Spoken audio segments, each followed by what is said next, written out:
Okay, so it is 12:15, so we are going to get started. And I just want to thank everyone once again for joining us today. This has been a great year so far for these webinars, and we've found that it's also a great opportunity to reconnect with some of you that we've either done some on-site work or have shown up to our programs over the past year. So it's always good to have a bit of a refresher on some of these topics. Being that it's September, we only have a few more webinars left. So if you do have any suggestions for next year, please send me an email or drop us a note, and we would love to incorporate that. Or any suggestions as well for improvement. We teach continuous improvement, and we also do our best to implement it ourselves. So we love to hear your voices as you're all our clients and customers. So as you can see today, we are speaking about spaghetti diagrams. The webinar is facilitated once again by Jeff Woods. And for those of you who may not be as familiar with us here at EZSigma Group, we have put our vision and mission here just for your reference, that we are passionate about continuous improvement and specifically about Lean and Six Sigma methodologies and tools. And so we work with organizations from all industries across the board, which is wonderful because it also allows our facilitators to have a wealth of experience and to be able to bring real-life examples to the table from many different aspects of business. So, and you can see as well by that Lean and Six Sigma concepts and tools can be widely applied across the board. So Jeff Woods has been working with us as one of our facilitators for quite a few years now, but he's got even more experience, as you can see from some of his profile here, just in many different aspects. He is a wonderful facilitator, very engaging, especially in the classroom. We always receive great feedback from him, and again, he does bring a wealth of knowledge and experience. One thing, though, I really like about Jeff is he's got this wonderful professionalism and presence when he's teaching in the classroom. So very approachable, and I've had the pleasure to sit in on a few of his sessions over the years. So I'm sure that you will enjoy listening to him today. And again, if you have any questions, feel free to reach out. There is going to be a formal Q&A period at the end of this webinar. However, the chat box will be monitored throughout, so if you do have a question that comes up, you're welcome to put it there or wait towards the end. Also, just a quick housekeeping item. We just ask that you keep your phones muted, just because that will prevent any background noise from coming in and being a distraction or taking away from the webinar. This webinar is also being recorded, and it will be posted on our YouTube channel. So I will send a notification out once that has gone on to YouTube. So without further ado, Jeff, I'm going to pass it over to you. Fantastic. Thank you, Liz. And welcome everyone to today's webinar. Again, as mentioned, it's on spaghetti diagrams, an interesting tool that has lots of applicability as we look at our processes. And one of the key reasons for it, and if we think about our premise, often what we're trying to do is really understand, try to understand and visualize what's going on, because we know what happens on a day-to-day basis, but we want to open that up and sort of see a picture. As human beings, if you can draw me a picture, then I can better understand what's happening. And this is one of those tools that does it. So as we start, if we think about our processes and our customers, do our processes always make sense? And one of the things that we realize when we kind of open up the lid and look at processes is that, well, why do we do it that way? So you start by trying to understand what's the value, what's the purpose of the process, and then we contrast that with what are we actually doing. And if we look at the picture on the left here, what happens is that we don't design our processes poorly, but they don't age well. So over time, technology changes, requirements change, our business model changes, but all of our processes and all of the activities that we do within that to perform that process, are they kept up to date, or do we have challenges? And kind of looking at this picture, it says if you're redesigning your processes, of course, you want to think about it from the customer perspective. So what are the customers looking for? What do they need? What's the value we're providing to them? And the spaghetti diagram is one of the ways that we can really visualize that. So when we think about processes, what are the attributes or elements of a good process? We want them to be efficient, being effective without wasting time or effort or expense. What do we mean by effective? Producing the desired results and meeting that customer expectation. So are we being efficient and effective at actually delivering what the customer wants? And again, that comes back to an important part about what does the customer want? So have we actually reached out and understand the needs and wants of our customer? And that may be the external customer, but that can also be our internal customer.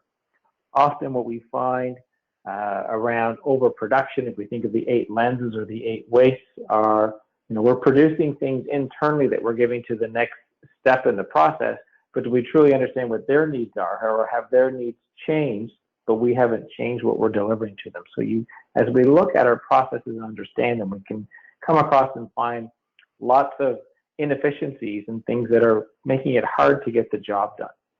So in that, we want them to be adaptable, able to adapt to changing customer and business demand and requirements as they go along.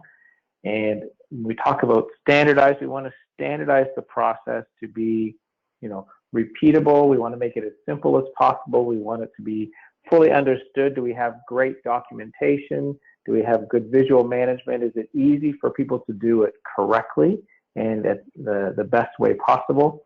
But just because we've standardized it, going back to adaptable, a good standardized process also can change. It can change to changes in demand, because we need to be able to be flexible and moving forward.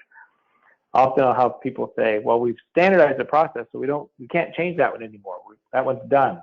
Well, reality is the world is continuing to turn, so that, that standardized process is now aging. So it should be reviewed and looked at to see whether we're doing things as positively as we can, which leads to the last piece here, which is visible and measured, right? Are our processes visible? Can we see them? Do we have them, nicely mapped out? Do we have good visual management and measurement and ways of understanding what's happening, and that we can see where things start to get out of alignment with what the needs of that process are?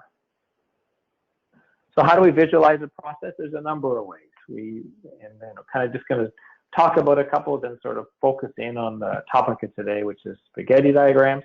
But a number of different ways that we visualize that process. One's through a value stream map, right? We map out the process.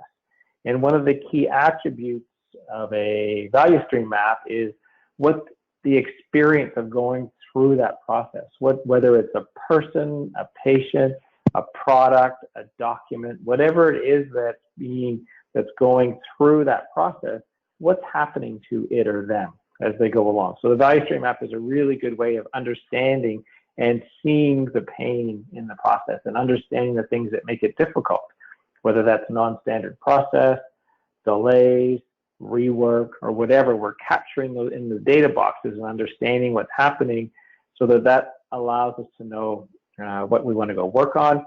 Process maps, there's high level and Swimlane documents, and we'll go through a couple of pictures, and then that's to get us to today's topic. So again, value stream mapping, we roll out the brown paper and map out it and take a look and see, well, what's happening in the process? What are those steps? And then what's the experience of trying to get through those steps? And what data we collect often is different depending on the process. Always think about, well, why am I creating, whether it's a value stream map, a process map, or a spaghetti diagram, think about, or any tool, think about, well, why am I using this tool? What's the purpose? What am I trying to learn from this exercise that's going to help me get to the next step of what I'm trying to do to improve processes? So in this case, you map it out, you're experiencing the pain points, which you're capturing below. Again, you sort of do it in a very kind of manual post-it note way. If you want, at the end, you can create an electronic document of it, but you do that after. And also what I find with a lot of clients today is they'll just take a picture of it because in 1 second they have it basically in an electronic format if that works for their organization. Some need to use, Visio or some other tools, but, in a lean thinking perspective, do what's the best or the fastest to get you to the results you need. So after the value stream map, we also have process flow map. So this is a high level sort of basic functional flow. It's not saying who does it, it just says what's being done. And if you think about it, this also looks very similar to that kind of high level flow that comes out of a SIPOC or supplier input process output customer map, where we're kind of mapping out that high level to sort of see what are we looking at. Of course, there's other attributes that we collect in those, but that process flow kit is a quick snapshot of what we're looking at, and that can help us identify where do we need to go a little bit deeper, what other things do we need to understand, which can then lead us to the Swimlane format, right? And in the Swimlane document, we're now taking in greater detail. We might be taking it down a tier of detail where we're now not only capturing what's being done, but who's doing it. And it's a great way to, quickly see how things are moving throughout the organization. And you can kind of quickly capture some complexity. And one of the things, if we think about it, often we live in our own silos, so we know what we do, but we don't really know how it all connects to the next step in the process. So the Swimlane document is a really nice snapshot again for us to see what people need, what people are doing with it, what happens to that, again, patient, person, document, product, whatever it is, when it moves from what I'm doing with it to what the next person's doing with it. So a great visualization. One of the things that I also use a Swimlane document for is I may have had a value stream mapping session with a client, but if the organization isn't used to that kind of picture, because it's an easy tool, but it's a different looking tool. So what I'll often do is I'll take the data that I've learned from a value stream map and I'll add a couple of swim lanes to the bottom of my Swimlane process map, and I'll put in a swim lane of data. So the data that we're capturing along the way, I'll kind of drop that along the bottom so it lines up, and I'll put another swim lane in for comment. And so you can kind of capture, the pain points that you're capturing. So it's a good way to integrate the process map with the value stream map and bring all the data together, which may be an easier way to present it to others in the organization. Because if we think about it, communication and getting the message across is what we're trying to do. And so the easiest way that we can do that, the better it is for the organization. So that process map, which leads us to today's topic again, the spaghetti diagram. So what is it? A line presentation of the workflow of a person, a product, a piece of information, whatever it is that is going through our process as it travels through the process. And it's a great tool for identifying redundancies within the process. So you're trying to, what's that flow, and you're sort of following it through and writing it down. So how do we do it? First of all, what's the, if we're thinking about motion or transportation, et cetera, of a person who's delivering the work. So what's the area that we're capturing? So scale the workplace, whether it's a room, a department, a building, a campus, a city, whatever that is. Because again, spaghetti diagrams can be at a very small micro level, they can be at a great macro level as you're looking at the organization. You can draw a spaghetti diagram to look at the flow globally of a product across, where it may start with work done in a foundry in the UK, and then it goes to Toronto, then it gets shipped to Montreal, then it goes to Calgary, then it goes up to, for example, up north, to the oil sands or whatever, sort of understanding what is the flow and how are we moving things back and forth, up and down across our organization. So scale the workplace, identify what are the work points, what are the pieces of information or the places that we want to capture, draw the process line. So where do we go from here? Then where do you go? Then where do you go? And then analyze the results. And pretty straightforward, but a very powerful tool because it's very visual. And what can you learn? Well, why would I create it? Can time-wasting movements be eliminated? So I can sort of see that flow, and I can think about, well, what could we do differently? Again, thinking of this as my current state. I want to understand, what do we do today? How does it work today? What's the reality of what happens today? Like any other map, you're mapping the reality, not what's supposed to happen. So what's going on? And so then we can evaluate it. Can tasks be executed in a different or more effective sequence? Right? How can we change it? Can different machines or people or equipment be arranged closer together to reduce walking distances? So, how are we set up? And is how we're organized today, does that make sense for what we're trying to actually do and produce today?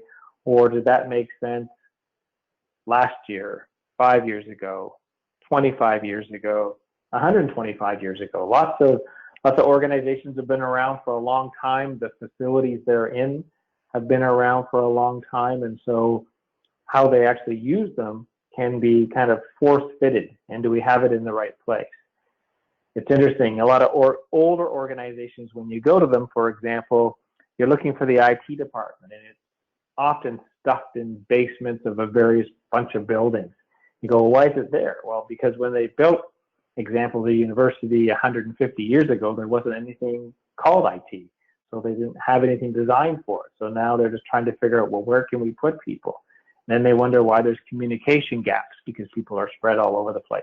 So you can start to use a spaghetti diagram to kind of understand what's going on from a flow perspective, and look at, well, what would be the impact of why that's happening? And so maybe some of the symptoms of what you're experiencing and the challenges of a process can be illuminated through the drawing of a spaghetti diagram, right? And again, so how can processes be simplified in light of the observations? So that's what we're trying to do. Again, with any tool, as I said before, you're trying to understand, why am I using it? What's the purpose? I'm not pulling it and using it because someone said to, well, use that tool, so I'm just going to use it, but there's a purpose behind it. So what are you trying to learn? And then you sort of that direct kind of your activities. When you've learned that, how is that helping you move to the next step and what you're trying to achieve within improvement for that process? So a couple of examples here, spaghetti diagrams.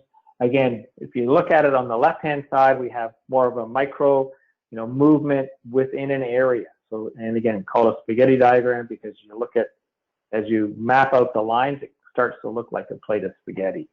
And so kind of what's that motion? What's that movement?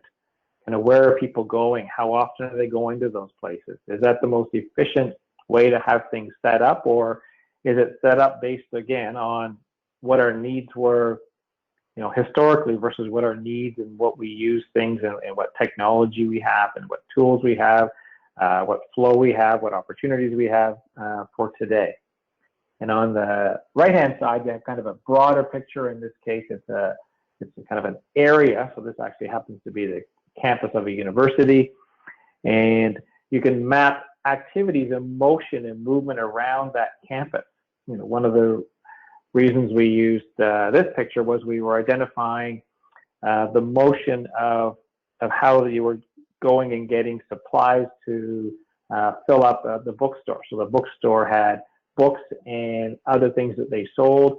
Those things were stored in 5 different places across the campus, but nobody knew where they were because the inventory system only said we have it, not where do we have it. And they actually had teams of employees who were runners, and their job was to run all over campus to get things when they were low on supply, when people needed them. So we put PEDs on them to understand, well, how many kilometers are people walking in a day? Because the walking to get something and taking it back, that's all non-value added activity. The value added is to have it back, but going and getting it and taking a long time isn't. So it was a way of really sort of capturing and understanding the inefficiencies around that. And I've seen it used even in a more macro scale. For example, I was working with a city and the city had the whole city mapped out on a big piece of paper, and what they were looking at were the grass cutting routes. So they had many places where they would cut publicly owned land, and they wanted to look at, well, how do we sort of break those teams up today? How do we use our teams? Where do they cut? What's their motion? What's their transportation? And is there a better way of doing it? And through mapping it, the spaghetti diagram, it was easy to see inefficiencies where, over time, new parts had been added, or there were changes in where we stored equipment. There were changes in roads going in and transportation on those roads, and they immediately could see that this doesn't look right. And so they reorganized all of their routes for how they worked it, and were able to add about 12% more time doing what the value add is, which is cutting the grass and tending the properties versus the transportation to get there. What was really cool about that project actually is that not only were they able to get more done, but because they reduced their traveling, they were actually able to reduce the number of kilometers, the number of trucks on the road, because they were traveling less distance with fewer trucks. That reduced their leasing, reduced the gas consumption, reduced the maintenance. And so there were all kinds of eco improvements or effects of that change. And that's one thing, actually, if you think about it, that's important as you're capturing improvements of a project. That often there's all kinds of different ripple effects that are positive, just like there's ripple effects of a pain that make things worse, that you want to make sure you're capturing. So as you improve one thing, how is that hopefully positively impacting other components around that are also things that you could be quantifying and adding to the value of the project. And again, when we're looking at them, you may, not only is it the travel to, but it also can be the waiting or what you're doing when you get there. So in this example on the left, you can see people going in and out of the storeroom. So that might lead to the conversation of, well, what are they doing in the storeroom? What are they going after? How long are they spending there? And you realize that, well, not only are they spending time getting there, but they're spending a lot of time searching, trying to find what it is that they want to use there. So that could open up an opportunity for a 5S event to say, well, we're spending a lot of time here. If we 5S that room, we could reduce the amount of times that they're going there, or within that 5S, based on the spaghetti diagram, maybe we're going to move some things out of there and put them in other places so that it makes the whole flow more efficient. So a lot of these tools kind of can flow and work together, which is a beautiful thing in my mind. So there's a couple other illustrations, again, a before concept where you have, here's the reality of the motion and the movement before. By reorganizing where things are or where people are or where we have our, again, materials, access to information or people or communication, reorganize it, and then what's the impact afterwards.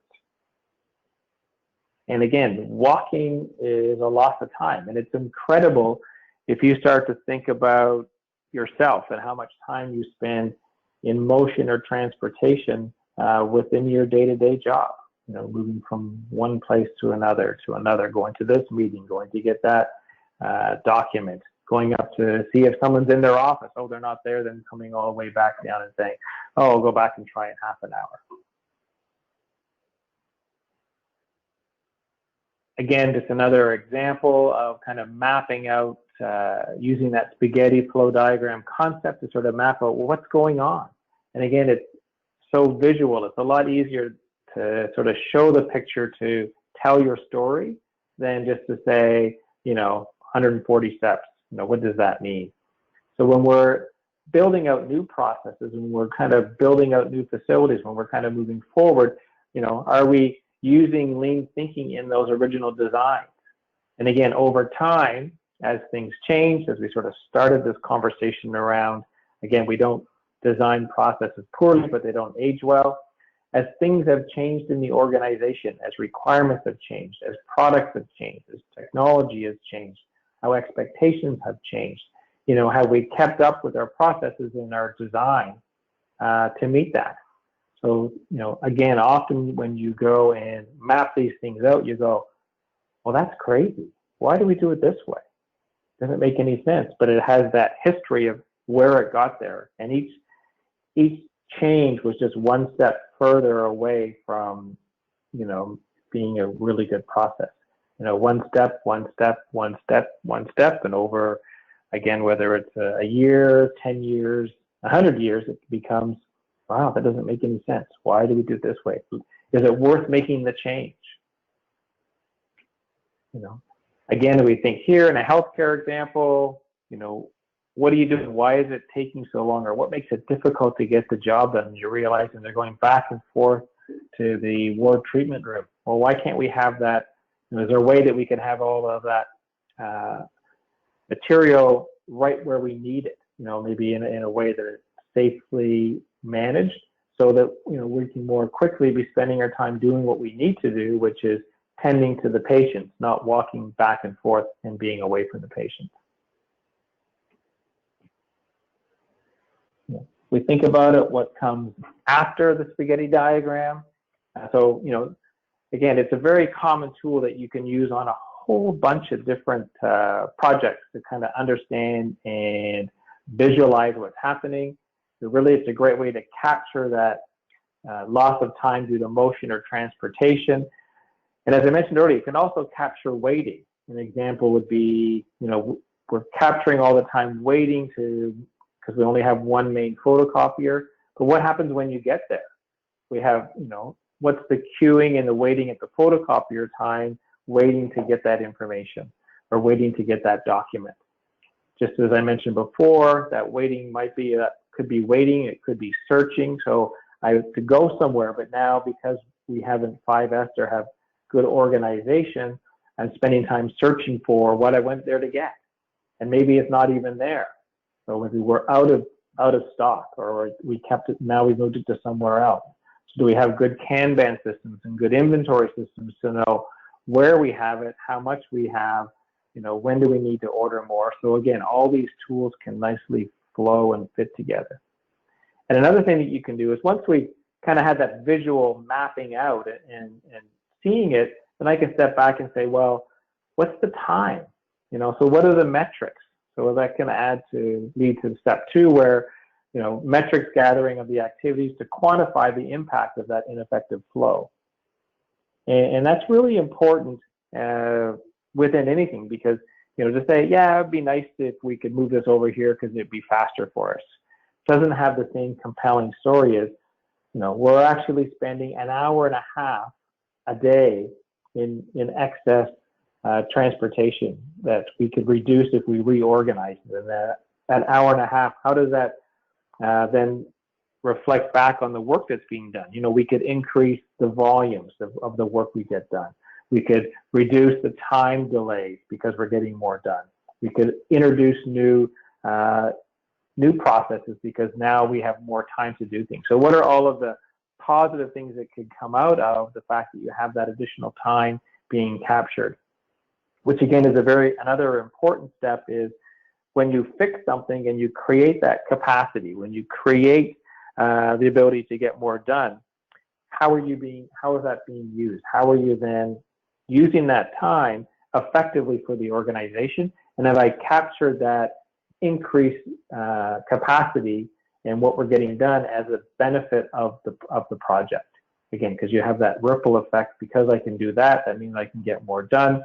Could be reducing the time it takes to get the product to the next step or to get back to our clients, which then could be reducing the number of times the clients are calling in saying, hey, where's my stuff? So all kinds of different sort of cascading improvements that come out of as we improve a step in the process.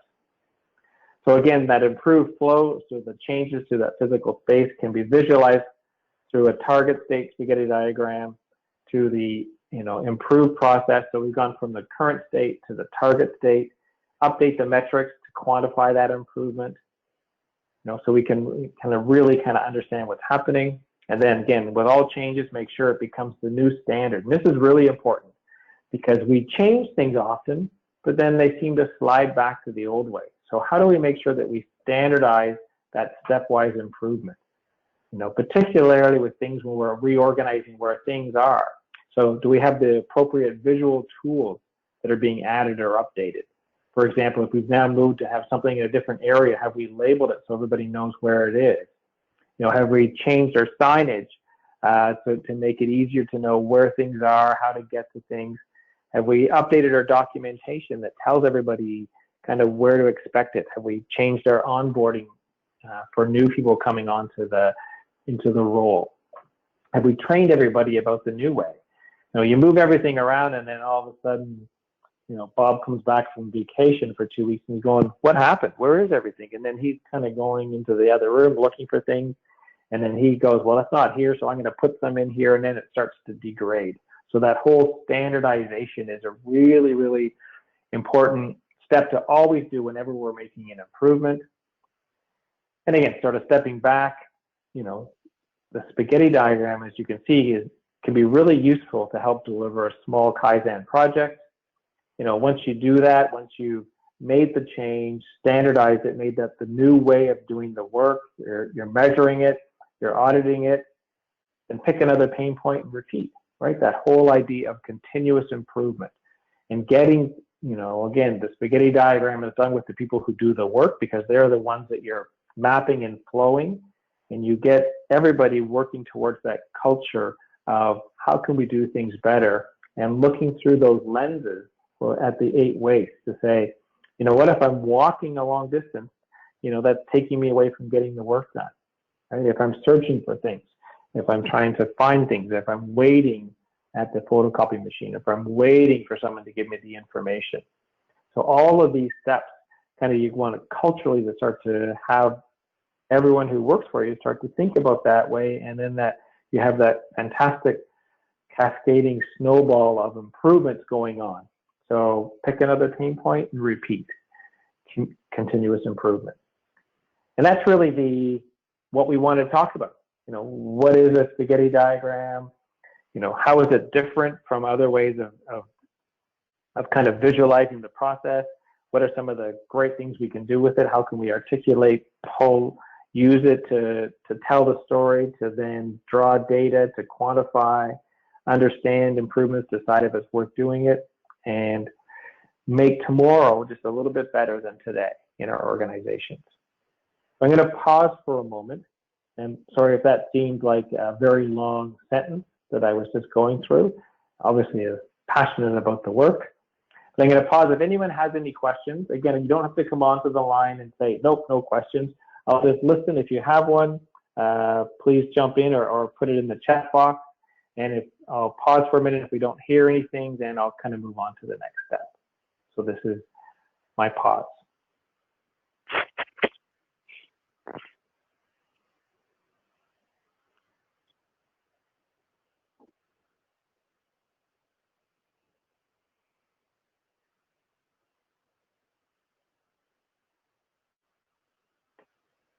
Okay. Jeff, we just had a question come through on the chat box. What analysis techniques do you use after creating the spaghetti diagram?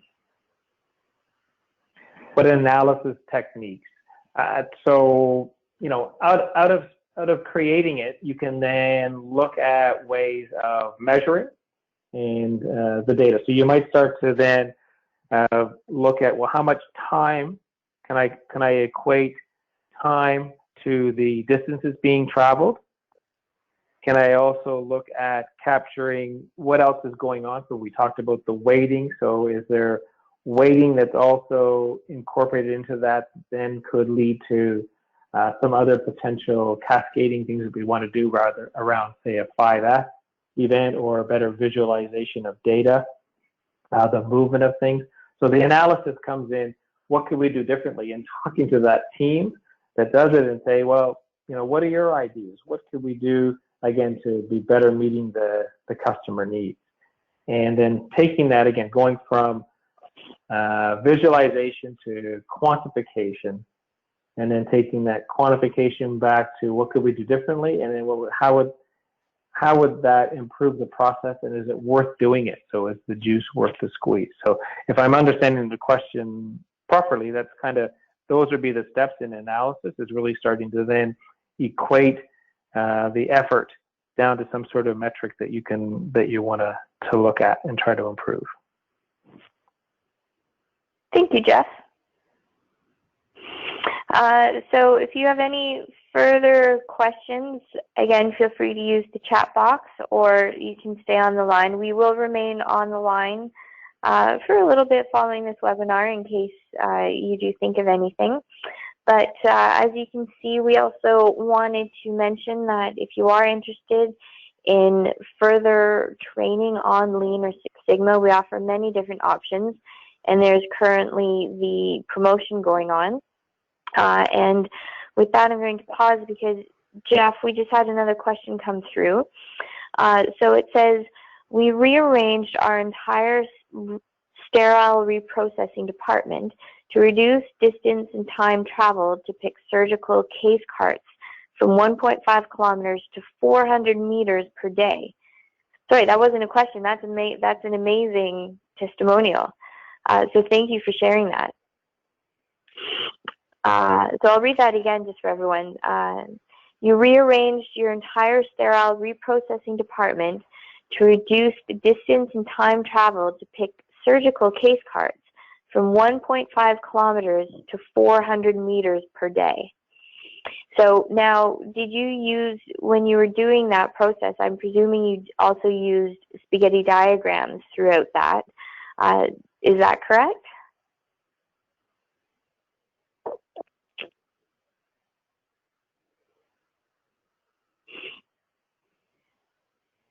So I will wait for a response to come. But in the meantime, as mentioned, we do have many options available. If you want to learn a little bit more, you can reach out to us either directly at info@EZSigma.com or through EZSigmaGroup.com.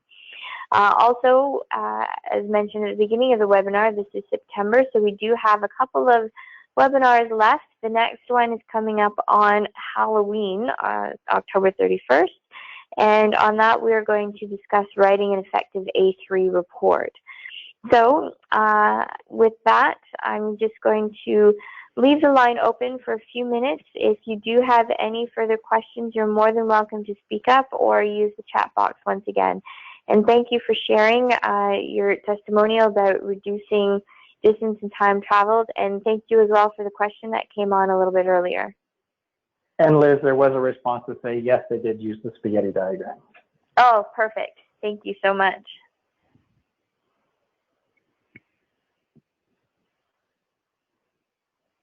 Well, just echoing Liz, I just want to thank everybody for attending. And continuous improvement is a fantastic thing at a personal level, at in our personal lives, at a business level.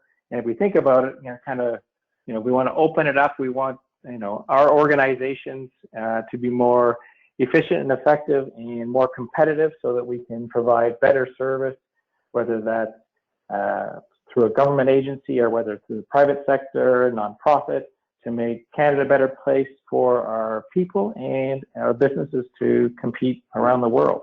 So I just think it's, as I said before, it's a beautiful thing. I appreciate everyone joining in.